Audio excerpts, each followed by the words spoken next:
Okay, you know me. Just like I mentioned with surrealism and stop motion, I don't really like them combined, although I like them individually. Uh, I like beer. I like beer a lot. I love beer. So I really like soy sauce and sriracha, all that stuff. I don't like that mixed together. Same thing with horror and comics, but I honestly I can't say that's entirely true. You have decades, decades and decades of great horror comics coming from the very beginning. Maybe the '90s is the last gasp in terms of horror and comics. Now it is a it is a horrible combination. And of course, I'm gonna go over this. Now I've tried to see how to approach this. I'm just gonna read what the person has said. Right? Cthulhu sucks. At least that's the opinion of a certain belligerent and anonymous phone caller to the great old one. Right? Even a spawn of Yog Sothoth gets trolled. Right? A call to Cthulhu, a humorous and irreverent. Oof. When you see irreverent as a adjective, man, you know that you are in trouble. And the person here, I don't know. I assume that's a. I don't want to assume, so I'll say they them. Okay. I was in the middle of doing a graphic novel, on the verge of losing my mind. Oh, you poor darling, doing what you love is making you lose your mind. I was tidying up my bookshelf and came across my old Lovecraft paperbacks from when I was a teen. First flag goes up right there. So I don't want to be like Ben Shapiro with this though, so I'm not gonna go tit for tat. But that right off the bat, I don't have to tell you. Okay? Oh, I haven't read these since I was a teenager. The weight of years, okay, the weight of observation, the knowledge of history is required to really start to really fully appreciate the Lovecraft stories, many of which, I mean, cosmicism, of course, is the part of that. But really, what I see, metaphors for decline and decay. Uh, Semi-serious treatise on Lovecraft is born. Right? He picks apart several of the author's notorious tales, right? Pointing out exactly why he thinks they all stink. Yeah, it has a tongue planted firmly in cheek, right? Firmly planted tongue somewhere, right? Okay. I don't think I've ever met anyone who's 100% on board with Lovecraft, and that's a good thing considering his personal views. But this extends to the writing itself. So, of course, he has to throw in the good they them person points on the Lovecraft's personal views, which, ironically, you would only know from reading his letters. Right? And, of course, reading his letters, you would also actually get a better, whole rounded version of the man. Come on, regardless. So I'm speaking to you guys. Most people agree. Most people. Great concepts, not such great prose. I call me nuts, man. I don't know. I like to read more and more. I like to read books from actual writers from before the war. Always the war. Right? Can you not read books from people who I don't get that. I don't get that. He's great. The writing is awesome. Okay? He gives you a lot of things for the time you're taking to read his story. Anyway, love him or hate him, hate. And this is, of course, the whole issue, right? And this really ties into what Arkham Reporter had mentioned in his why is Lovecraft resistant to the leftist virus. Right?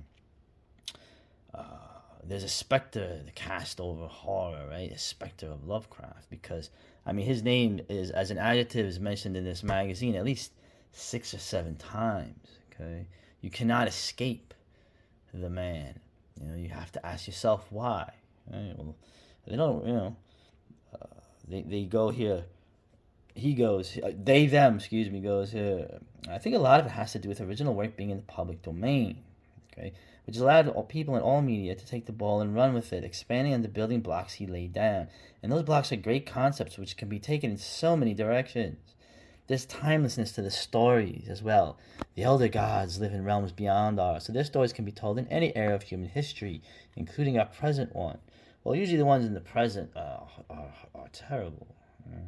And that's not what he's. The public domain actually is what's keeping Lovecraft. Pretty much, you can't really do these kind of things with his work and have any art of real standing value. Now you can say, well, that's a very subjective thing. Yeah, it's art, okay? But what's not subjective is what is mentioned, right? The influence, the power that Lovecraft has over horror, okay, with the power of his work.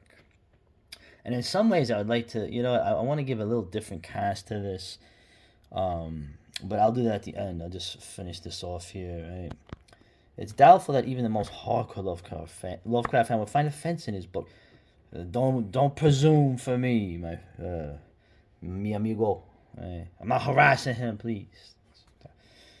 Also, I'm a fan of color, so I'm trying to figure: is he a fan of color, or is he a fan of color? Right? And he, of course, spelled in the Lovecraftian way. Helps with the tone of the book, and then he gets a little here. Lighthearted Lovecraft. I thought I would get away with those choices. You never know. A bit of color might have brightened the man himself up, right?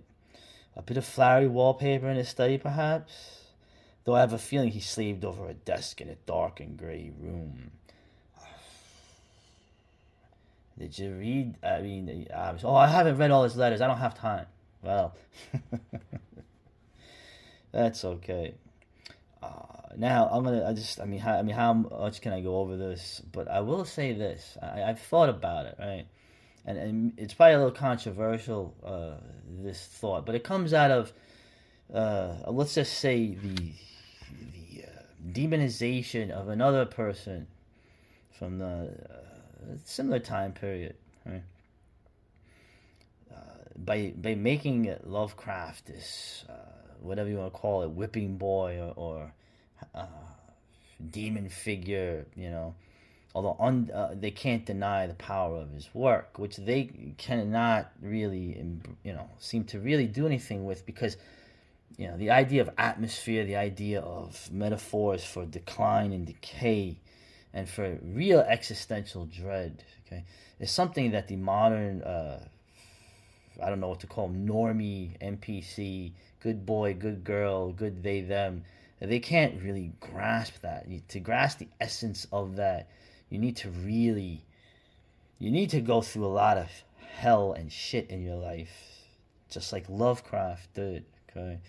But I just want to say that just like certain things that are done are actually, in the long run, good. I know this is going to sound horrible to you, but sometimes maybe the increasing feminization of people, certain things that are done, it might be for the best. Okay? It's going to ensure that only the sensible and the ones with staying power, people in general, are going to be left, and the rest, of course, are going to be deleted, negated. Okay, I'm not saying, just by time. They're keeping Lovecraft alive. Okay, we're keeping him alive like cultists in some dark area, right? With his tomes, but they're keeping him alive also. Okay, by demonizing him. They'll be, if this, God forbid, this clown world continues as it is, they're gonna be still doing Lovecraft. They're still gonna be mentioning Lovecraft. Okay, dare I say he's gonna be edgy to the possible future generations that will go through all of these things. That I think, I don't know. The jury's still out on that, but I think it's actually good now, and I know there's a good result of demonizing Lovecraft by the current year standards. Okay, hey man, very simple. When I was a kid, when they put the parental warnings on an album, which was just suggestions, not censorship. It was just a suggestion. Parental, guidance is required for that. What did that do? Okay, it made it more attractive. The transgressive. Well, I guess you don't get more. Well, I don't want to say you don't get more transgressive than Lovecraft at this point. So anyway, that's I've gone over this a few times, and this is probably the best I think I've been able to get out of this thing. So you want to wrap this up to the. This was interesting. I read the premise of this. It seems really nasty, really cool, like the '90s horror, right? Jack Ketchum, Edward Lee, man, holy crap! Some of the stuff, those novels that took place in hell, and the ones with the mutations, right? Oh man, nasty, nasty stuff. But extreme horror is much maligned in certain circles, genre circles, dancing at as often does with misogyny, and worse. What's worse than misogyny? Oh, you're a horror man. Anyway, real quick, in terms of the internet being useless for news, okay, I saw this. I said, "Oh, David J. Scott died." I've reviewed a number of his books. Probably the best modern writer on horror culture that there was. Okay, The Monster Show. I keep coming back to that. One of the greatest books on it. So he coined the thing. I like to paraphrase him. The new American prosperity had been built upon the largest bone pile in human history. Okay, referring to World War II, always the war. Right? And his other books, Death Makes a Holiday. I remember getting that when my fiance was alive. Cultural History of Halloween. Really, really great book.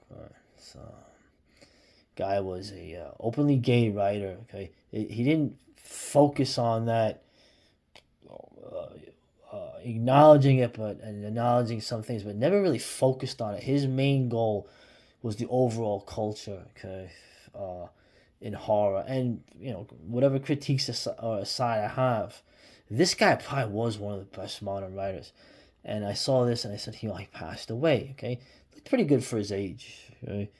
Looked healthy. Well, his death was New Year's Day.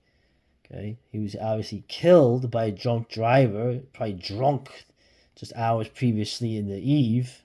Okay, a 23-year-old driver impaired by alcohol. So. That's a tragedy. Okay, the term tragedy is bandied about a lot, usually not appropriately, but this was, man. What a damn shame, man. Rest in peace, man. Okay, quick rounding up. A few things I should have said before that I did it.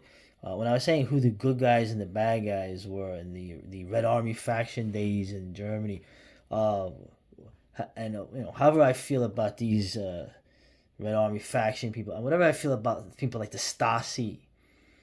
In the end, the East Germany, in either form, whether today or even the communists, of course they weren't communists by choice, but East Germany is not going to be ultimately the destroyer of the German people. Okay, that's West Germany. Just bringing that up to be a little more nuanced. Okay, and it's a hard thing to say that, but it's true. So in reference to, I remember I had this thing with this review here talking about female hypervigilance. Okay, the need for women to stay hypervigilant in a dangerous world. Well, if women need to stay hypervigilant in a dangerous world, okay, well, it would be useful to know, well, who is attacking these women, who are attacking women all the time. Take a look at any 10 random videos coming out every day, and you'll see who that is. Okay? And it doesn't look like the people in the films. Okay? I'm not saying that to be a jerk. I'm not saying that to make a judgment. I'm saying that because it's fucking true. Oh. And one last thing here. What I got from this that I really liked here. This band here. Check this band out. Dripping Decay, man. Exactly what it says. Vintage grindcore, like Repulsion. Remember Repulsion, Horrified? Okay. But they have very death metal parts as well. and nice slow doom parts, crushing doom parts. And they actually cover this obscure 80s metal band, Halloween, okay, which is a really fun band. If you check them out on YouTube, man, real 80s metal. This was a bit of good news, a bit of good information that this magazine gave me this go round. So check them out, and that is that, my friend.